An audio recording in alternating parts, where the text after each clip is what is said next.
Bonjour. C'est moi Orson Welles. J'aime pas trop les voleurs et les fils de pute. Salut, c'est Nos Ciné, votre rendez-vous avec le cinéma qui, dans la vie, a plusieurs tropismes, des trucs qui immédiatement font tilt dans son petit cerveau gavé d'images. D'une part, les revenge movies, parce que rien n'est plus bouleversant qu'un héros qui n'a comme moteur que le désespoir et la rage. Et d'autre part, les super pouvoirs, parce que oui, depuis l'âge de 5 ans, on hésite entre l'invisibilité, la téléportation, la capacité d'arrêter le temps ou celle de voler. C'est dur à choisir. Mais une chose est sûre, quand on nous propose un mix des deux, moitié vengeance, moitié pouvoir, on est tenté d'en savoir plus. C'est justement ce que fait Upgrade, film auquel sera consacré cet épisode grâce au trio de vengeurs pas du tout masqués réunis ici à l'antenne Paris. Julien Dupuis, salut Julien.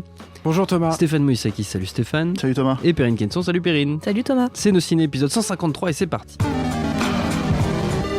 Monde de merde. Pourquoi il a dit ça? C'est ce que je veux savoir. Upgrade, c'est l'histoire de Gray Trace, mécanicien dont la vie bascule le jour où sa femme est tuée sous ses yeux après un accident qui le laisse paralysé, un peu désespéré. On le serait à moins. Il envisage le pire mais se voit offrir une seconde chance. Un inventeur milliardaire lui propose de lui implanter une puce d'intelligence artificielle qui non seulement va lui rendre l'usage de son corps mais surtout décupler ses capacités, ce qui va lui permettre de se lancer sur les traces des assassins de sa chair et tendre avec moult rebondissements à la clé. Stay down, man. Sam, he's got a knife! I see that. We have a knife too. You now have full control again, Gray. Derrière la caméra, c'est l'Australien Leigh Whannell, connu surtout pour être le co-auteur de James Wan sur la saga des Saw. Il jouait d'ailleurs dans le premier et est apparu dans plusieurs des suites. C'est son deuxième film en tant que réalisateur après le troisième volet d'Insidious qu'il avait signé en 2015. Et que j'ai vu, 2015. Tu l'as vu? Putain. Oh la vache, mais pas jusqu'au bout, j'avoue. C'est horrible. C'est bon, je savais même pas qu'ils en avaient fait 3. Ouais, Au casting d'Upgrade, on trouve Logan Marshall Green dans le rôle de Gray. Ouais, il jouait dans une série pourrie qui s'appelait The O.C. il y a longtemps, mais j'avais oublié complètement. Entouré notamment de Betty Gabriel, d'Harrison Gilbertson ou encore de Benedict Hardy. Votre avis sur cette Upgrade, les amis? Stéphane. Toi, tu dis Leigh Whannell. Oui, tu dis Leigh Whannell. Moi, je dis ce que je veux. Hein. C'est quoi? C'est il est français, quoi. Leigh Whannell. Lee. Lee. Bon, je pense qu'il y a un G. J'en sais rien, moi, je m'en fous en fait. Est-ce que je mets les pieds dans le plat direct en fait? Mais faites ce que vous voulez. Alors, mon Stéphane. avis, c'est que c'est de la grosse merde. D'accord, voilà. ok. Et Stéphane Moïsaki, maintenant, voilà. je passe la parole à Julien. Ah, c'est de la triche parce que je t'avais lancé exprès en premier pour pas lancer Julien en premier. Alors, avec ses nombreuses réclamations. Alors effectivement, c'est censé être un revenge movie, mais moi, et puis c'est censé être un film de super pouvoir, mais pour moi, c'est ni l'un ni l'autre. À la base, le sujet éventuellement intéressant de ce film-là, c'est le transhumanisme. Ce qui n'est absolument pas traité dans le film non plus, puisque comme tu l'as spoilé directement, c'est effectivement une intelligence artificielle qui prend le pouvoir sur le personnage principal. J'ai pas dit ça. C'est une intelligence artificielle qui une intelligence artificielle. Ouais, mais voilà. Et c'est dans les bandes annonces. Oui, mais enfin non, mais pas spoiler, m'accuse pas. Non, mais pas grand chose à spoiler. Le problème, en fait, alors le problème, c'est qu'ils vont jusqu'au bout avec cette espèce de logique. Alors toi, tu vas spoiler pour deux fois. Non, mais il faut prévenir les gens quand même parce que. Putain, les mecs. Non, mais on est obligé, je pense. Non, mais je reviens en arrière. Alors, Leigh Whannell. T'en étais assez de la grosse merde. Ouais, non, mais je sais pas. En fait, pour moi, c'est très compliqué, je trouve, de parler. C'est effectivement un tout petit film. Je crois que c'est un truc à 5 millions de Jason Blum, quoi. Si tu t'arrêtes en fait aux problématiques de ce que ça raconte, c'est comment dire, c'est pas très intéressant, on va dire. Donc j'imagine que tout l'enrobage en fait qui va autour fait que tu pourrais être éventuellement intrigué par le film. Donc tu te retrouves avec un personnage qui est interprété par Logan machin je sais pas quoi là, et Marshall Green. Voilà, le Tom Hardy. Le sous-Tom Hardy, qu'ils n'ont pas réussi à avoir, quoi. Et tu te retrouves avec un personnage, en fait, donc ça se passe dans le futur, et qui est juste un mec, t'as l'impression qu'il est né en 1912. Tellement il est rétro, si tu veux, quoi. Tu vois. Donc, c'est-à-dire que même, tu pourrais croire que le type est né dans une espèce de société où effectivement ça existe déjà plus ou moins, toutes ces augmentations-là, en tout cas, je veux dire, la logique de virtualité dans laquelle on va, quoi. Et lui, en fait, t'as l'impression que c'est un type qui, pour les besoins du scénario, et uniquement pour les besoins du scénario, refuse totalement comment dire, cet univers-là, ce fonctionnement-là. C'est déjà pour moi le premier truc où tu peux pas vraiment, je pense, adhérer au personnage, quoi. Mais Perrine me regarde comme ça en faisant oui, tu vois, des bras, mais je ne sais pas. Donc moi, ça fait partie des trucs où ça marche pas. Perrine dira parce ce que qu'elle je crois pense pas, après. en fait, tout simplement parce que je ne crois pas dans l'univers en fait dans lequel ça se déroule. C'est ça le problème en fait au bout d'un moment. C'est-à-dire que en gros, ça c'est la première problématique. Mais éventuellement, on peut éventuellement la mettre sur le fait que ils n'ont pas d'argent, donc à un moment donné, il y a une espèce et donc ils peuvent pas créer le futur plus ou moins dans lequel ça se passe. Il y a cette scène où ils se retrouvent en fait avec des espèces de camés à la réalité virtuelle, en fait, où c'est pareil, c'est littéralement pas traité, c'est juste là pour parce que attention, on a des casques, donc ça fait futuriste, quoi. Tu vois, c'est très bizarre, quoi. Et alors après, il y a, si tu veux le regarder comme si t'oublies en fait que ça traite ce sujet-là et que tu veux le regarder comme une petite série B qui déménage, ouvrez les guillemets, fermez les guillemets, moi je trouve ça extraordinairement cheap et mal branlé, parce que, comment dire, t'as notamment les scènes de combat, ils sont des chorégraphies, mais moins cinégéniques, tu meurs, quoi, parce que c'est un espèce de truc où l'intelligence artificielle prend justement le relais sur le personnage, et d'un seul coup tu te retrouves avec ce formidable acteur qui joue, mais comme littéralement, enfin je sais pas comment le dire autrement, comme une savate en fait, quand il doit bloquer les mouvements, et la caméra qui suit en plus le truc. C'est dans la bande-annonce, hein. Alors si vous adhérez à ce genre de chorégraphie, ce genre de filmage, y a pas de problème, ça devrait fonctionner. Et moi, je trouve que ça rend le film littéralement... c'est à partir du premier combat, c'est là où le film devient vraiment ridicule, quoi. Et pour ne jamais s'arrêter d'être ridicule, y compris dans, encore une fois, les petits accès où tu pourrais dire « parce que en fait, voilà, c'est sympa, il y a un peu de gore, machin, etc. » Mais même là, en fait, je trouve ça d'un cheap et d'un... Comment dire... voilà, t'as une scène où il ouvre la gueule d'un mec avec un couteau, c'est tellement ridicule, en fait. L'effet en soi est pas ridicule en soi, mais c'est vraiment la façon dont c'est fait, où ça rend instantanément le film débile pour moi. C'est pas inventif surtout, en fait, je pense. Mais c'est surtout qu'en fait, alors plus on avance dans le film, et plus le film, je trouve, devient bête, c'est-à-dire plus au fur et à mesure où l'intelligence artificielle prend le relais sur le pec, en fait, ça devient de plus en plus con, quoi, en fait, tu vois. Jusqu'à rassurant, on se dit que finalement, ça n'arrivera pas.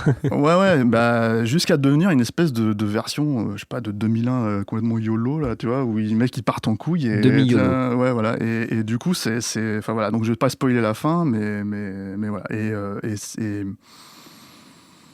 donc je sais pas, enfin voilà, je sais pas trop quoi dire d'autre.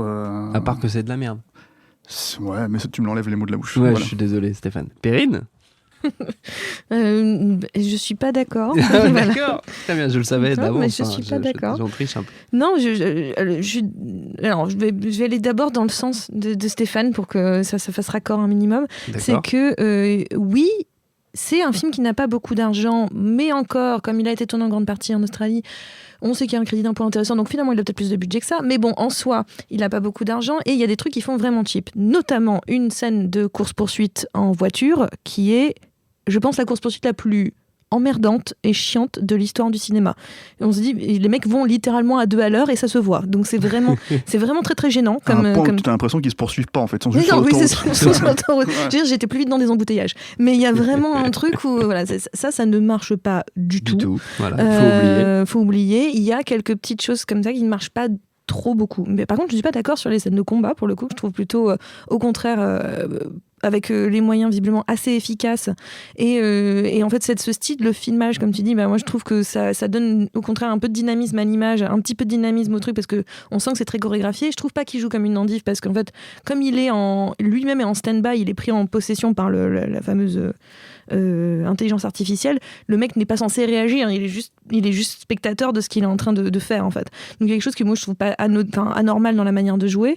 Mais que ça soit cohérent avec ce qui se passe à l'écran éventuellement, c'est une chose, mais que ça fonctionne cinématographiquement, pour moi c'est ça le problème. Pour moi ça marche, en tout cas pour moi ça marche. Je trouve qu'il y a vraiment le fait que le mec soit anachronique par rapport à ça me dérange pas, le mec est mécanicien, enfin en soi pourquoi pas, enfin il aime les vieilles bagnoles, il aime pas les trucs qui sont autopilotes, en soi c'est comme les types qui aiment pas les nouvelles motos et qui préfèrent les anciennes Harley parce que on sent plus la vibration, enfin j'en sais rien, je suis pas mais fan de moto. Ça parce que ça se passe dans 20 ans ou 30 ans.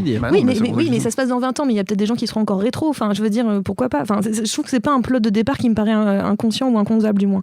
Et au contraire, je trouve qu'en fait en soi le film ne révolutionne rien, le film n'est pas ultra inventif non plus, je suis d'accord avec ce qu'a dit Julien, mais en revanche, je trouve qu'il a ce mérite de se tenir. Il y a quelque chose qui tient tout à fait, avec ils ont très peu de décors, et donc ils ont investi pour des décors qui sont assez efficaces. Moi, je trouve que ça marche bien, je crois, à ce futur.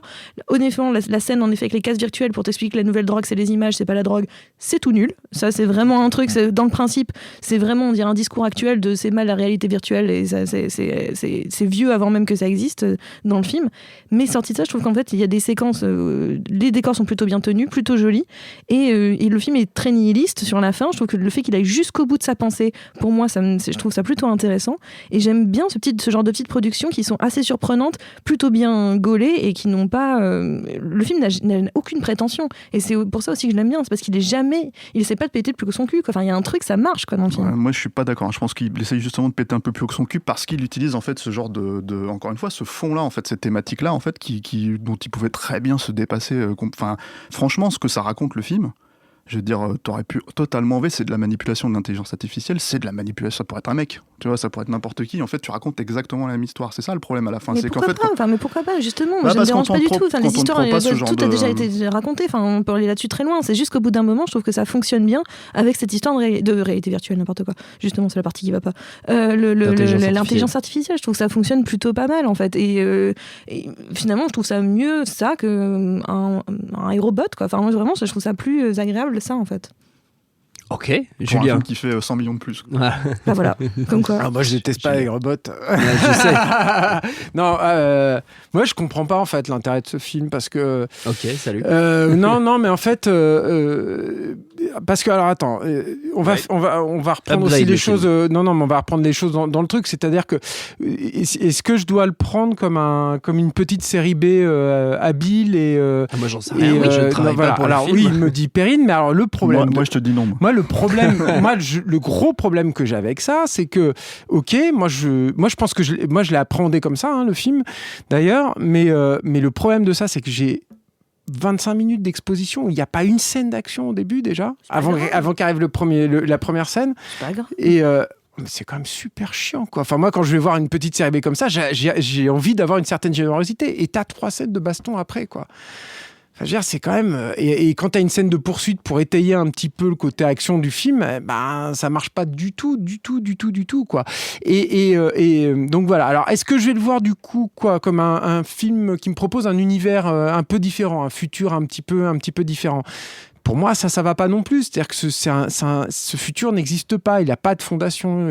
C'est-à-dire que c'est mal fichu. C'est pas une question de moyens. C'est-à-dire que c'est typique le genre de film qui monopolise une partie de son pognon sur les plans larges, qui sont pour le coup très futuristes, avec des petits drones qui volent un peu partout, etc. Et je mets de côté toute l'inventivité qui n'existe pas. Dans le film, pour moi, il n'y en a quasiment pas. Et puis des plans, dès qu'on est plus serré, en fait...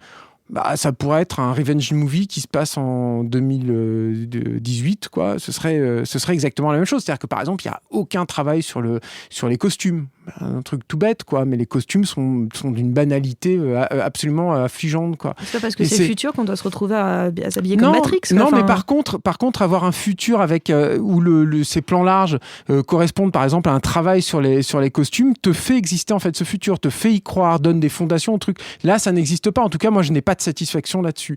Et alors, est-ce que je dois le prendre du coup comme une espèce de fable sur effectivement le transhumanisme? Alors, je pense que c'est plus un truc sur l'intelligence artificielle effectivement que sur le transhumanisme. Alors, peut-être.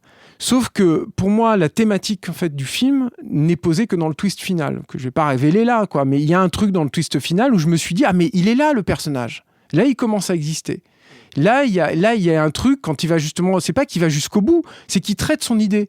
C'est parce que le gros problème aussi de ce film, c'est qu'il y a un problème pour moi dramaturgique fondamental en fait dans le truc. Et là, on parle même pas de canon de production, on parle pas de visuel, on parle pas de DA, on parle de rien, de rythmique même. Mais c'est ce héros en fait. C'est-à-dire que je peux pas moi avoir un héros qui est dans une passivité totale, qui est tout le temps un suiveur et qui n'a aucun atout.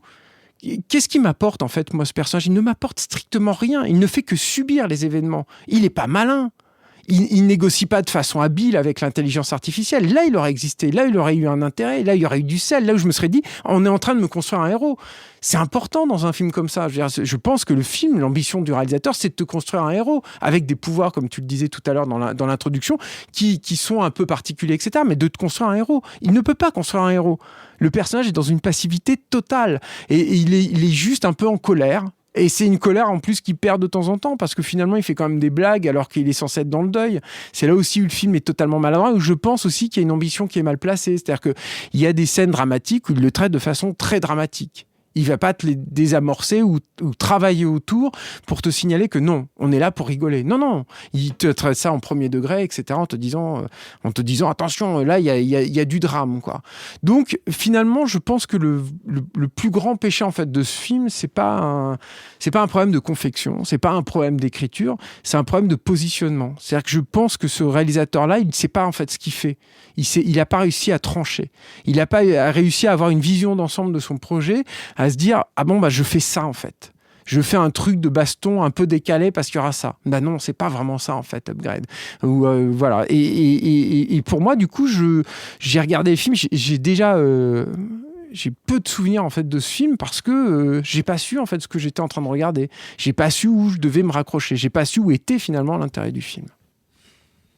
Perrine n'est pas d'accord. Je sais. Mais tu as le droit de pas être d'accord. Mais c'est juste que justement, je comprends pas. Enfin, le futur, moi, j'y crois parce que justement, les gens n'ont pas quelque chose de particulier dans leur manière ni de s'habiller ni d'être. Et au contraire, il y a quelque chose de l'ordre d'une suite logique qui, pour moi, marche plutôt bien. C'est un truc de cohérence d'univers, en fait, si tu veux. C'est pas. Moi, je demande parce qu'il y a des drones que d'un seul coup, il faut se changer de sa tenue. Non, mais je pense qu'il faut travailler un écho là-dedans. Ça se passe dans le futur, par contre. Oui, mais c'est pas parce que je porte un t-shirt que je suis pas dans le futur. Enfin, au bout d'un moment. En fait, on parle pas de ça. On parle simplement d'avoir des personnages qui existent en fait dans cet univers-là pour nous faire croire parce que c'est la porte d'entrée dans laquelle on a. Mais moi j'y crois à cet univers-là parce que pour moi c'est des gens comme toi et moi, c'est juste que la technologie elle est plus développée. Il y a quelque chose qui me dérange pas et en soi j'ai jamais voulu. Enfin moi je crois pas que le film doit faire un héros. Ce mec n'est pas un héros. Et il n'a jamais été un héros, c'est un mec qui... Et t'as complètement raison, c'est un mec qui subit. Ouais, mais ça, c'est un gros problème dramaturgique. Pas pour moi. C'est-à-dire qu'au bout d'un moment, moi, c'est ça qui m'intéresse. J'ai aucune empathie pour ce gars, quoi. Justement, et on n'a pas besoin d'avoir de l'empathie pour lui, en fait. Ah ouais ? Du tout.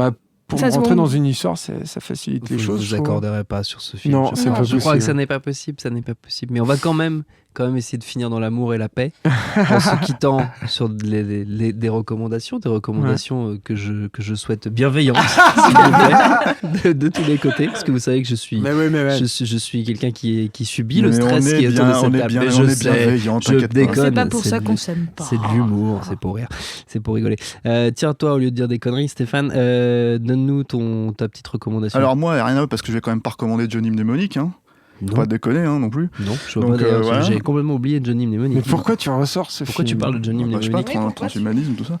Bizarre. Bref, rien à voir. Okay. C'est ma première reco de la rentrée. Ouais. Bon, ça fait un petit bail que le monsieur est mort, mais je l'aimais beaucoup. Donc je vais faire une reco sur un film avec Burt Reynolds. Ah. Voilà, je sais que tout le monde a cité Délivrance, c'est vachement bien, Délivrance. Boogie Nights, tout ça, etc., etc. Moi, je vais citer un peu le film un peu crapoteux de sa carrière, et pas Cours après moi, shérif, ou des trucs comme ça, quoi. Mais plein la gueule de Robert Aldrich. Je sais pas si tu connais. Si. The Longest Yard. Qui est un film que j'aime beaucoup. J'avais oublié qu'il s'appelait Plein la gueule. Plein la gueule, c'est un super titre français. J'avais oublié quand même. À un moment donné, c'est un film sur le football américain, donc il faut arriver à le vendre aux gens en France. Donc ils se disent merde, comment on va appeler ça Plein la gueule. Voilà, allez hop. Et c'est Burt Reynolds en fait qui joue une espèce de star du football qui se retrouve en fait en tôle parce qu'il a foutu le bordel, quoi. Et il se retrouve à faire un match en fait entre gardiens et prisonniers qui finit par être le match de leur vie en fait, voilà. Donc c'est bourré de punchline, c'est hyper badass. Lui, il joue la virilité à fond la caisse, quoi. Donc voilà, c'était un film plutôt cool à une époque où c'était une méga star, du cinéma hollywoodien. C'est réalisé par Aldrich, c'est pas les 12 salopards non plus, mais je veux dire, voilà, ça envoyait bien du bois. Donc si vous avez l'occasion de tomber sur le film, plein la gueule. C'est bien réussi, moi j'aime bien. Perrine. Par rapport au Upgrade, je pensais plutôt à la série Black Mirror. C'est pas très original, mais tu penses à ça parce qu'il y a cette histoire de qu'est-ce que la technologie nous réserve, quel impact ça va avoir sur nous, comment on va réagir vis-à-vis de cette technologie. Et bon, bizarrement, par contre, n'importe quel épisode de Black Mirror paraît plus friqué que Upgrade, mais en soi, oui, c'est plus le rapport que je ferais avec Upgrade. J'explique pas ce que c'est Black Mirror. Je pense que littéralement tout le monde connaît la série de Charlie Brooker. Donc, pas forcément, mais Charlie Brooker, une série anglaise, puis rachetée par Netflix. Enfin, c'était sur Channel 4, rachetée par Netflix. Et qui a produit la 3e saison, je crois, ou 4e, je ne sais plus. 3e saison, c'était la 3e saison. Et donc qui est moins bien. Qui est moins bien, ouais, clairement, qui est moins bien. Et ils avaient produit aussi la... Attends, mais non, il y a eu 4 saisons. Il y a 4 saisons, mais ils n'ont pas produit les 2 premières. Oui, c'est ça, voilà, il y a 4 saisons. Ouais, donc voilà, mais bon, et donc voilà, par principe raconte des histoires toutes différentes. C'est une anthologie avec des futurs cohérents où les gens s'habillent pourtant normalement, mais il y a un petit détail qui te fait dire ah oui, donc ça se passe vraiment dans un temps. J'ai dit bienveillance. Je suis désolé, J'ai dit bienveillance. Périne, mais en soi, oui, ils sont très bien habillés et oui, en effet, on a des futurs cohérents dans l'idée de voilà, qu'est-ce que la technologie potentiellement va avoir et comment elle va influencer nos vies, voire tordre nos vies. Donc c'est toujours un petit peu négatif. Il n'y a pas d'épisode vraiment positif. Il y en a un ou deux. Oui, mais c'est pas vrai. San Junipero n'est pas positif. D'accord, et bon, donc il est même très dépressif. Donc en soi, voilà, c'est une vision un peu noire du futur, mais pourquoi pas, c'est un champ des possibles que Charlie Brooker explore avec intérêt. Oui. Surtout les deux premières saisons sont vraiment excellentes. Julien. Alors moi, si vous avez envie de voir Upgrade en fait, mais que convaincu en fait par les arguments massus de Stéphane et puis de moi, vous dites non, Upgrade en fait c'est de la merde, mais j'ai envie de voir un film comme ça, mais un bon film. Et je vous conseille Tetsuo et Tetsuo 2 de Shinya Tsukamoto, qui est un auteur japonais qui est un peu oublié, je trouve. J'ai envie, il faudrait que ça ressorte là en France, en Blu-ray, ces films et tout. Mais lance-toi, mon gars. Mais des cagnottes en ligne, tout ça. Ouais, c'est vrai.